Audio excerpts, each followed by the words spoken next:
आप लोग सुनिए, अपना प्यार दुलार आशीर्वाद दीजिए। थोड़ा सा लाइट में है गाना, लेकिन इस गीत को गाए हैं काजल मौर्य ऑफिशियल चैनल पे जाएगा, आप लोग सुनिएगा, म्यूजिक के साथ गाएंगे।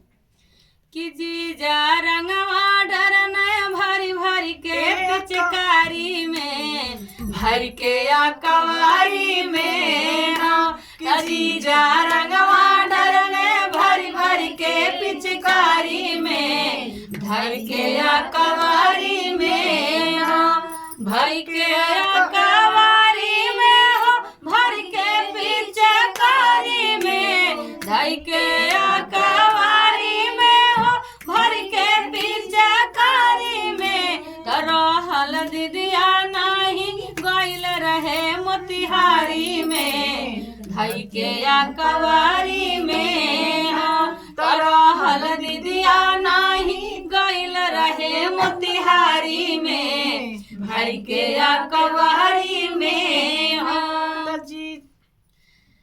पहिला बेर गइल रहली दीदिया के घरे, खाइल पियल जीजा सब लगल निहारे।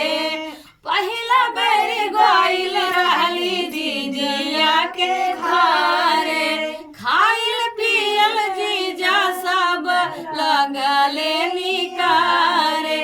तबतिया मनले नाही रहले तैयारी में, धर के या कवारी में, तबतिया मनले नहीं रहले उ तैयारी में, धर के या कवारी में।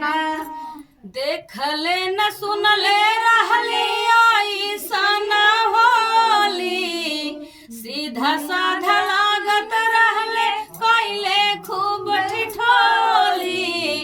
देखले न सुनले रहली ऐसन होली, सीधा साधा लागत रहले कैले खूब ठिठोली। तयम्मा जानी न पवली रहली चौकीदारी में, धई के अकबारी में ना। तयम्मा जानी न पवली रहली चौकीदारी में, धई के अकबारी में ना। जीजा रंगवा डरने भरी भरी के पिचकारी में, धई के अकबारी में।